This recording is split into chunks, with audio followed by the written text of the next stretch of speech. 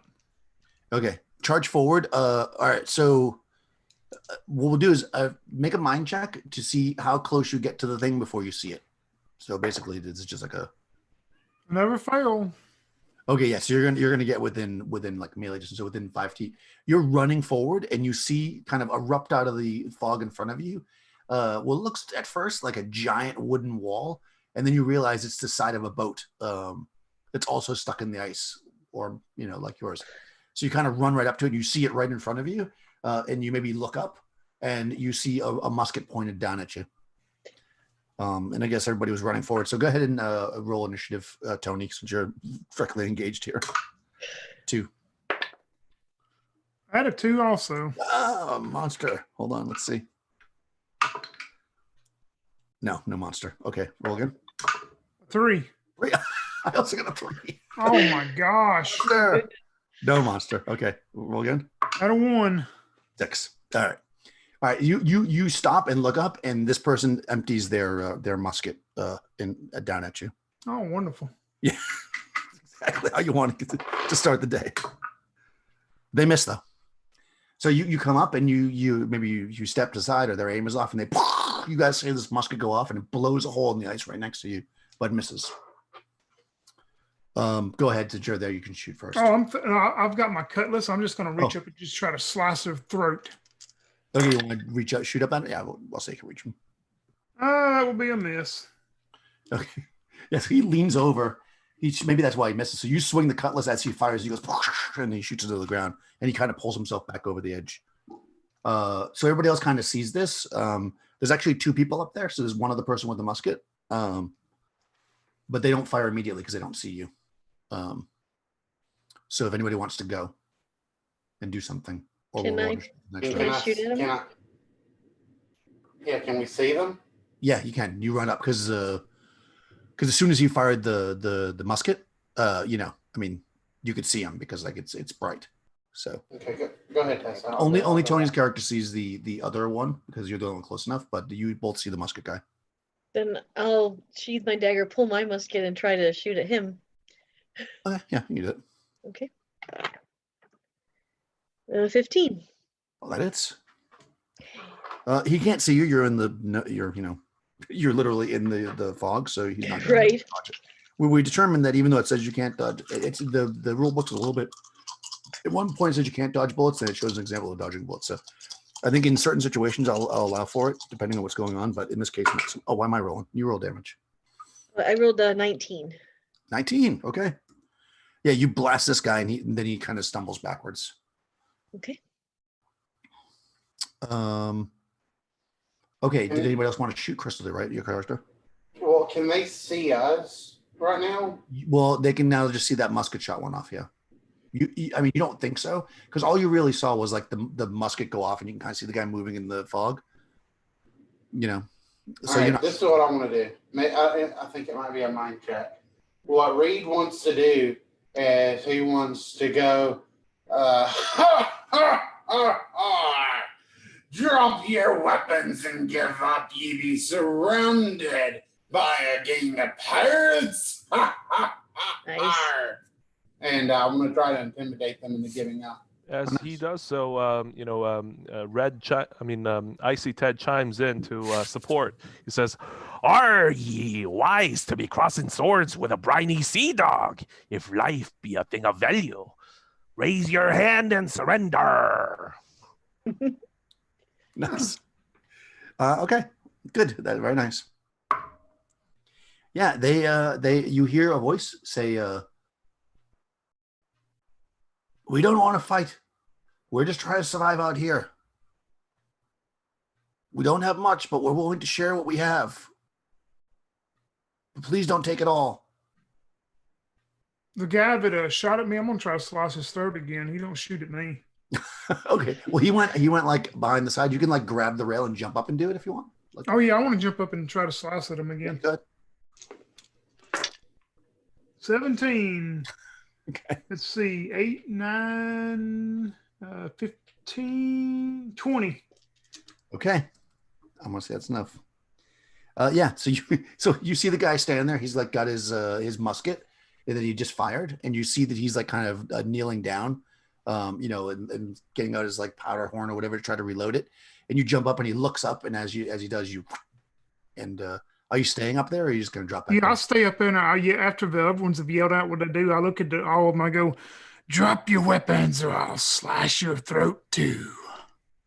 Okay. Yeah. You see on deck what looks to be like a teenage boy with a big gash in his head, and laying next to him is a bottle. And there's a woman who seemed to have been like trying to cook something, and then you see this guy that you just cut his throat. But you did notice there was another guy right when the first guy shot down at you. You don't immediately see him. He seems to be like maybe he ran or something, because you don't see him on the boat. When you say that, like he doesn't come out or anything, but you did see him. Only you saw him.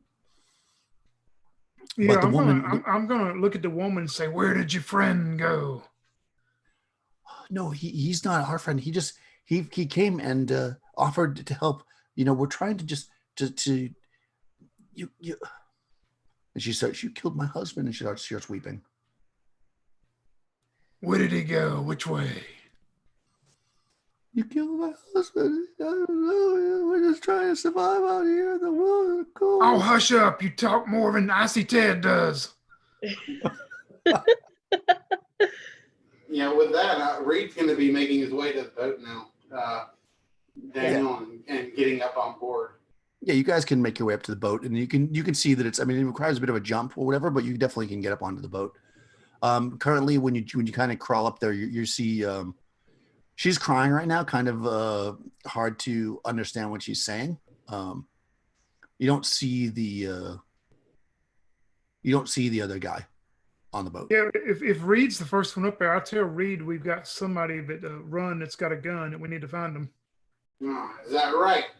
And he's going to go to that teenage boy and take his musket. And he didn't have a musket. The teenage boy is just laying on the ground with a big head wound from a bottle. Oh, okay. So he's gonna go to that boy. He's gonna grab that bottle, and he's gonna say, "I can make it worse for you, or you can tell me where the scurvy dog be hiding." And he kind of looks at you, and he's got blood's coming down his face, and he said, "Anyone who can aim a bottle that well, I would be afraid to go against. But I don't know him and his friend. They said that they would help us, and it's just then they're gone. Well, one of them was gone this morning. I don't know where he went, and the other one just ran. Maybe he went below deck. I was unconscious from being hit by a bottle." Do I see any tracks or any tracks leading away? The deck is clear, so you don't see any tracks up here. I mean, there is like just like a boat. There's like an area where there's below deck that's open, but it's dark down there, and you don't see again any tracks on top. You see Icy Ted move towards the portal. From the top deck. He's trying to enter it, and he holds up his finger and says, "Shh." Arr. And he's stealthily, as much as he could, as a thief, tries to sneak down there to look for him. All right, make a body check with thief ability. I roll 4, so that's a failure. Yeah, so you go shh, and you stand basically silhouetted against what little bit of light is out there, and whoever's at the bottom of the stair can clearly see you as they shoot their musket up at you. And rolls a 6, so misses. So you probably at that point, you step out and you hear click and you kind of move, and then boom, a shot goes past you. Well, it They seems found Icy him. Ted found him. All right, Philippi, you can kill him. And Reed's gonna start. He's gonna put his pistol in his holster, and he's gonna grab the boy and like drag him over to the woman and start tying them up. Well, you need to help Riv up. He's only got one arm now. Tessa can handle it. She be a Yep. strong. I was gonna say I will help Riv get up onto the boat. Yeah, you would know that to load a musket takes a bit. So since if he doesn't have another one, which you don't know if he does or not, you would know Here, that. take mine. I had a musket strapped across my back. So I'll hand him my musket with my remaining good hand. No, I think he's talking about the bad guy. Oh, The sorry. guy down the bottom. I'm just saying that like he just shot his weapon. So if you want to make a move on him, you would know that if he doesn't have another gun, I'm not saying he doesn't, but if he doesn't have another gun, that now would be the time. No, Did you- Red's gonna walk over there with Icy Ted, and he's gonna yell down in the hold and go, you got one chance. You come on up now, and I'll make you deaf quick. But if I have to come down there, it ain't gonna be pretty, boy. I got both of me pistols cocked and ready to fill ye with holes. You hear him laugh, and he says, "You're the one that's gonna die when she eats your soul." And you hear a banging, like underneath you, like somebody's banging something. Like underneath the ship, cargo part. Yeah, of like the underneath ship. where you are. Yeah, like basically inside that area, you hear banging. You can't see him because it's totally dark. Daniel, is there a mast in the ship? On Yes. the ship? Okay. It looks like kind of like your ship. It might have been a pirate ship even. Okay. Well, I'm gonna yell at Icy Ted to get back. Get back! I'll take care of this. I ain't listening to this anymore. Yeah, I I see want Ted to pull gets out back. I want to pull out my black powder grenade and light it up and throw it down in the hold. Nice. Okay. I'll blow his ass out of there. All right. Yeah. So you hear it lands in the bottom, and you hear, "Oh shit!" Just as boom. Let's see. A grenade, I guess, does the same damage. So 4d10. It's in a closed space. I'm going to give you a 5d10. All right, let me get one more in my basket here. Let's see, 7, 15, 18, 26. All right. Boom. You hear, like you don't think he's dead, but you can hear him moaning down there. And then you start hearing that banging again. You're going to die a long, cruel death now. Yeah, he's like, and you hear. Yeah, I'll go back to where the rest of the group is. And is the woman still bawling and squalling? Yeah, she's crying a little bit now, but now, Reed, right? Reed? Yep. Reed has started to tie her up with her son. And she says, please don't leave us here. Take us to safety. What's Dry in the your hold? eyes for a moment, lady. I need to know what's down there. The guy said there's something down there. What's down in the hold? Oh, that's where all our food was, but you just destroyed it. Well, we can hear a banging coming from down there. Answer his questions or I'll feed you to my bird. Oh man. Yeah, she looks at you and she says, I don't think that's where the banging is coming from. And then you hear crack, smash, and the bang stops, and then you hear footsteps running off. Running off where? Like through snow or? Yeah, kind of going past the ship. I run to the edge, see if I can see something. Yeah, you see, I mean, not the people because they're already run onto the mist, but you see that the other guy who had disappeared smashed his way through the side of the ship to free the first guy. So now there's two of them have run off. Oh, the guy that's injured. The guy that's injured just run off. Yeah, but somebody else was using an axe or something to chop him out of the hold. That's what that sound was. They were like smashing in the wall.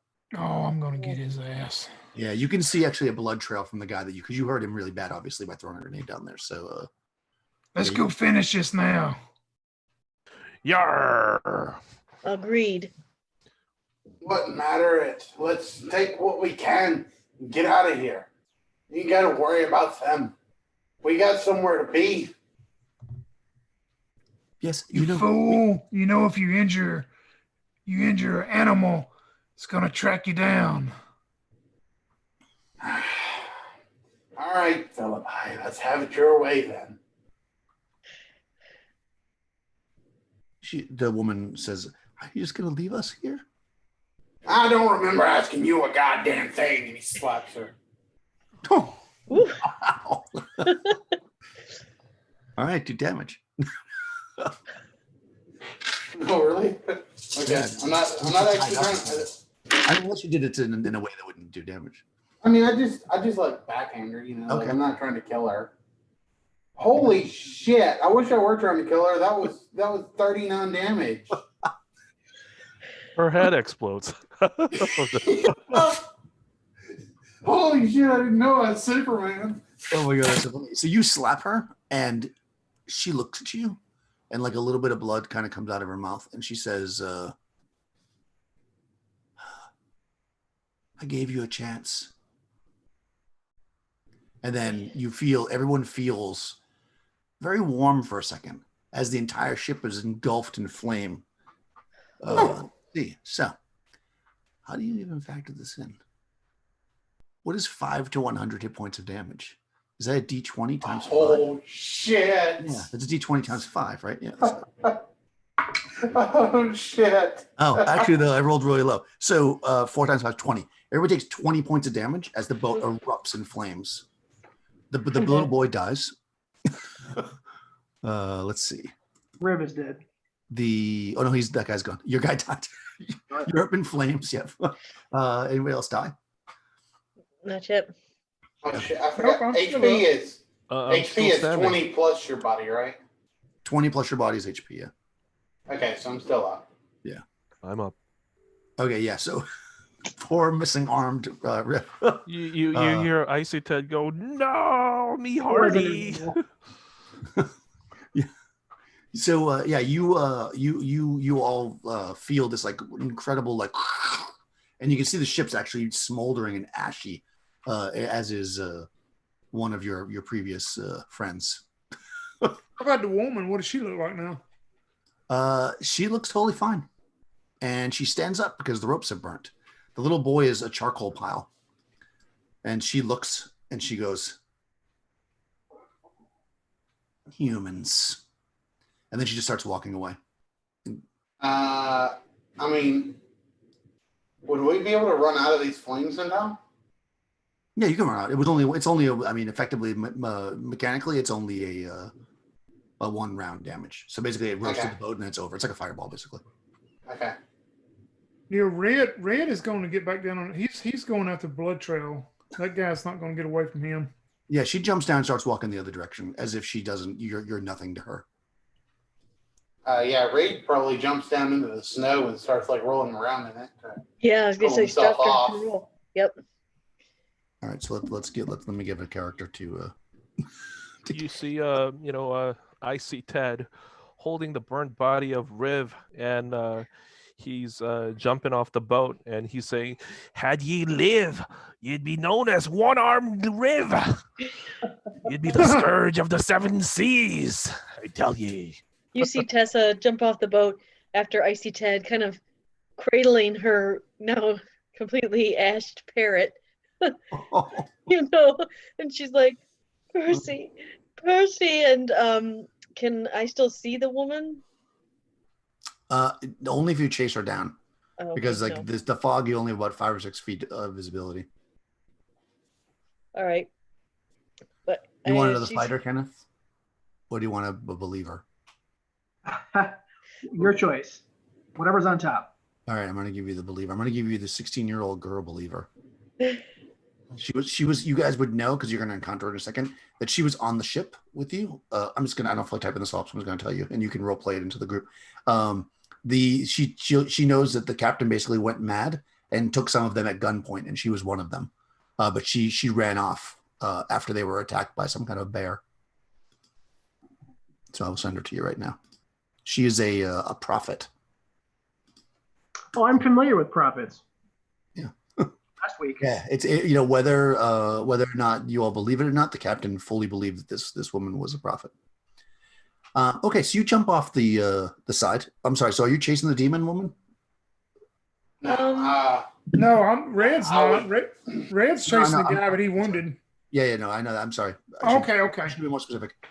Tessa, is she chasing the demon woman, or are you going with the rest of the party? I'll go with the rest of the party. As a witch, I would probably know better than to go Probably. after her. Yeah, that's probably a good idea. Yes, you jump off and start following this blood trail, which isn't very difficult. I mean, obviously you're trudging through the snow. They're trudging through the snow. Eventually, you hear ahead of you, because you're catching up, because they're injured. You actually hear a voice in the fog of a man. He says, "Just go the other way. You still have your lives." Nope, I keep walking.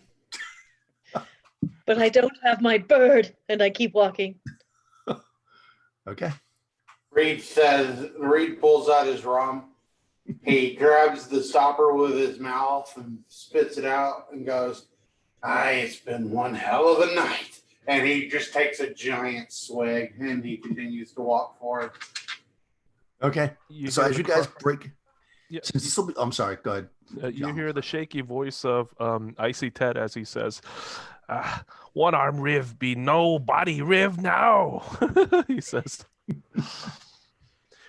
"I will avenge him." He says. What'll happen is you guys are moving forward, and effectively, what initiative will become is who sees who first, right? So, who hasn't? Just for now, Kenneth you'll be. Hopefully, they don't all die in this combat, because if they do, you won't need to come in at all. But right after this, you'll come in. Right. Okay, so who has not rolled initiative yet? I think. Hey, let Riv roll it for us. Oh yeah. Okay. Oh, he left. Nope, there he is. That's a good idea. You are correct. Thanks, Tony. Yeah, Ken, roll initiative. That'll be your part of it. I rolled a 3. One arm Riv will bring luck to the party. 6. One arm Riv does not bring luck. So, too late, you notice laying in the frosty ground are 2 men with muskets who have clearly had time to reload them in the walk, and as they let loose. So there's 4 of you, right? So I'll just do this while I'll roll a d4. So d4, okay. First guy is going to go against the second person, which is one. I see Ted. Of course. I see Ted. A musket fires off at you. And I can tell you what, the red's not going to save you if you get hit. Misses. Just barely misses as the shot goes past you. And the second guy fires at red. You step forward boldly as a musket fires and rolls a 1. So you hear, actually, I'm going to do this. I'm going to give it a 5 in 20 chance of exploding because there's a lot of bad weather out here. Nope. It just fires and misses. It's a very bad miss, though. It's probably the guy that you blew up with the thing. One of his eyes is covered in blood. He's like, and he misses.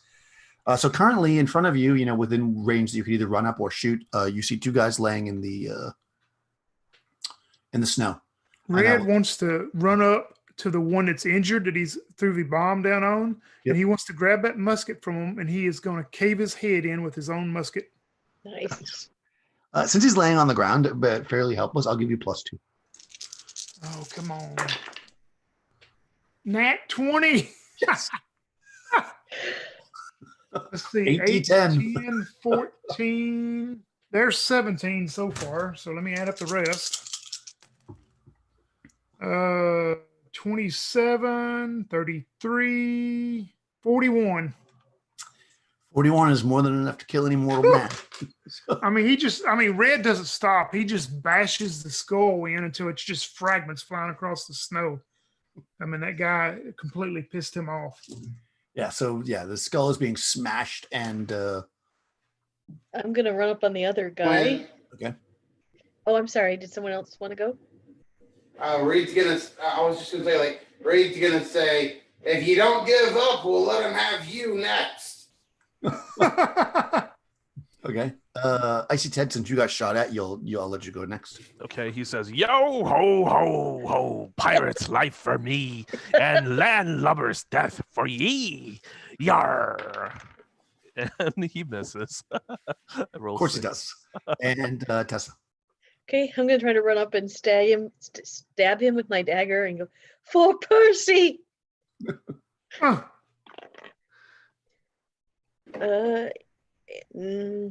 No, I miss. Okay, yeah. This guy kind of he rolls away because he sees all the brain matter flying everywhere, and he's trying to move into the fog. So this way he's able to get out of your way.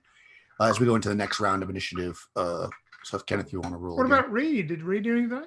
Yeah, tried to get him to surrender. Oh, okay. Did you want to actually attack Crystal, or was that all you were doing? No, that's all I was doing. That's fine. Yeah, no. Roll a 1. 3. Okay. He realizing that the butt of a musket is a pretty effective weapon. He hadn't really thought about that before. And having almost been stabbed in the face by a woman, he's going to swing at you with the butt of the musket, Tessa. Okay. And he gets a 13 and misses. So he swings and you duck it. Okay. And you should go because he attacked you. Me? Okay. Yep. I will try to stab him again. All right. Oh, that time 15. Nice. 40, 10. 10. Ooh, 28. Oh, nice.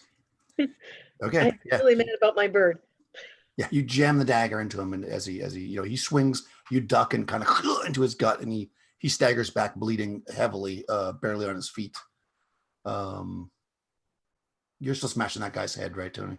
Well, no, he the red is he smashed the head in and he throws the broke up musket down. He pulls out his cutlass and starts hacking off body parts off the guy now.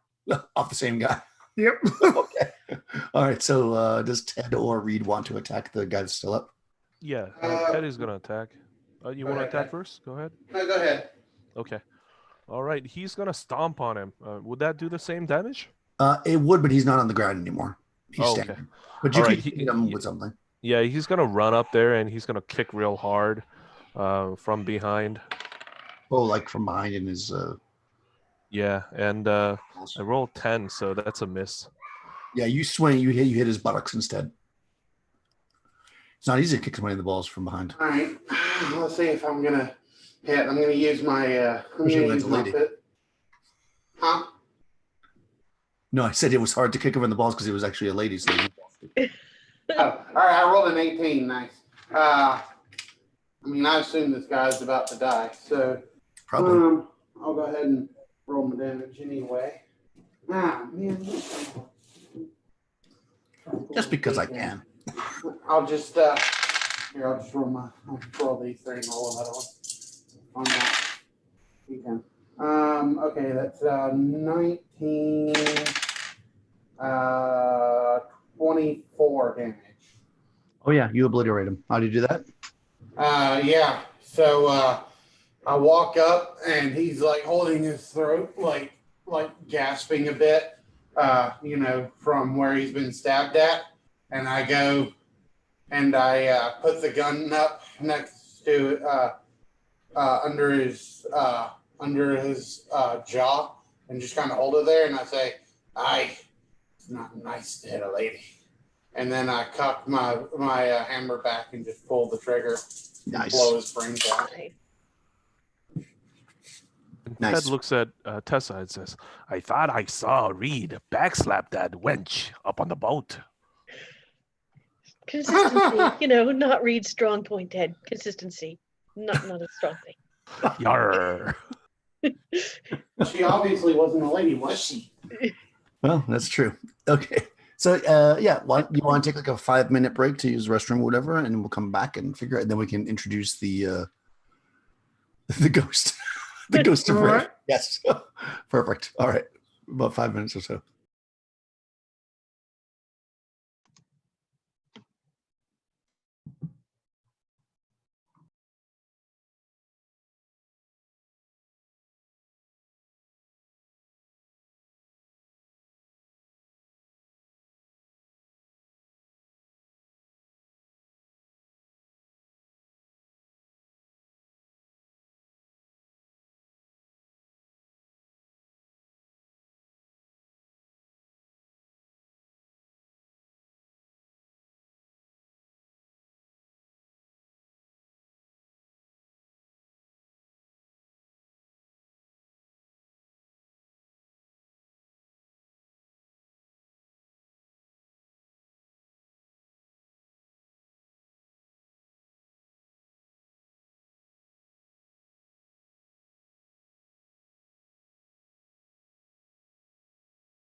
Yeah, I'm back.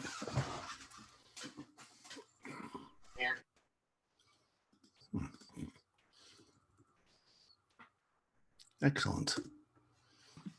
Excellent.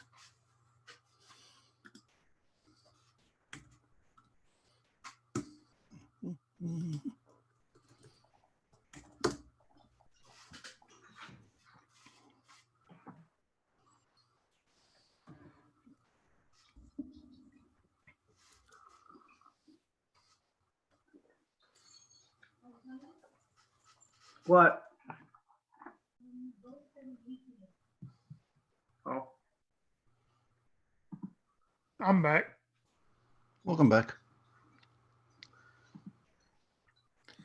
So when I I knew that.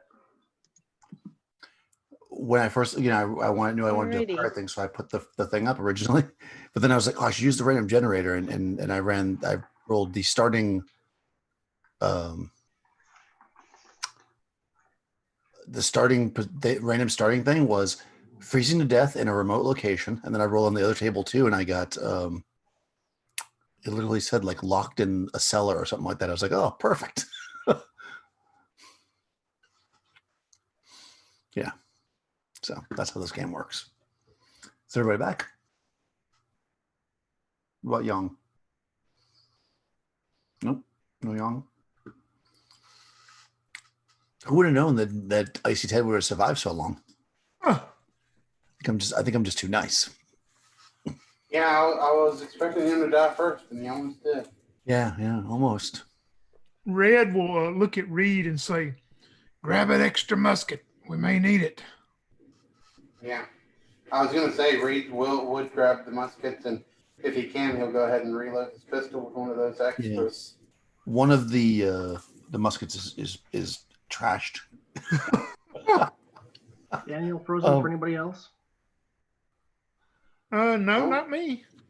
What's that? He said that you're frozen for him. Rev did.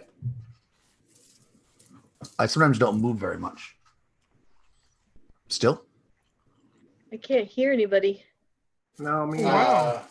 Tess is saying that they can't hear anyone, and Ghost of Rev says that he can't hear anyone either. Wow, it must be they can't hear us. So I was going to say, it's got to be something on their end. Both of them? Type in chat, see if they can see chat.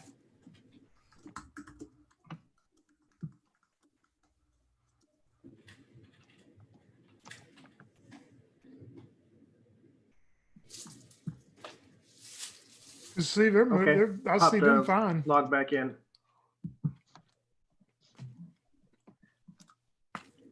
Yeah, I see them. Oh, one. He said that he's going to log out and log back in. Yeah. How about you, Nikki?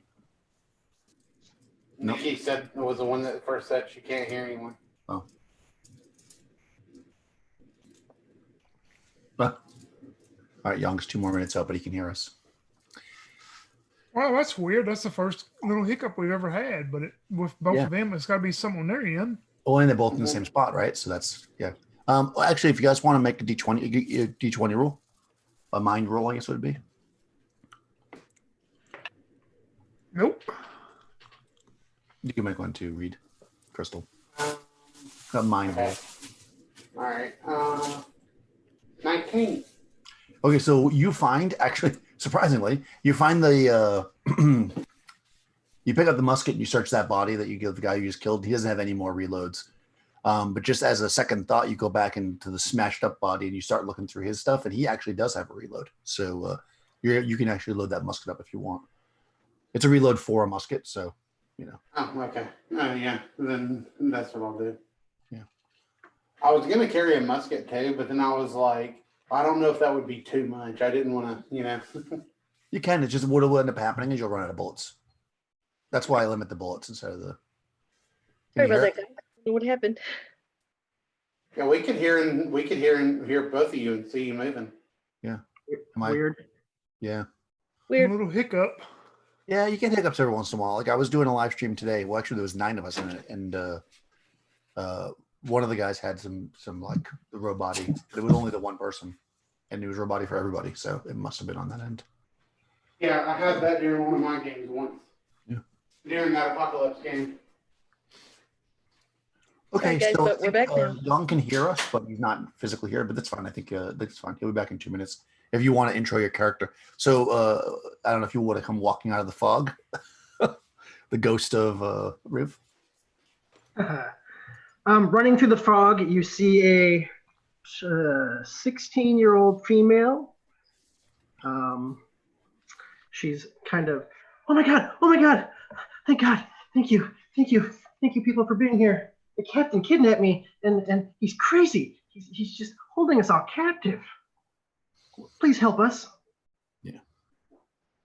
And her name, my name's Sarah, and I just need help. And Yeah, we, they would we know recognize her from the ship. I'm sorry. Right? Yeah, I'm sorry if that wasn't clear. You're from their ship. It's the same captain. Okay. So they know you. Yeah. You definitely recognize her. I managed to write down part of the notes of what you said, but I missed part of it. So. Yeah, she basically was the captain, had her on the ship because she's a prophet. She prophesized and increased the profits of the ship by prophesizing. But Do you have any weapons on you, girl? I do have a dagger, and I stole this musket. Well, that's pretty darn good, Nanda. yeah, Did you you can kill the captain?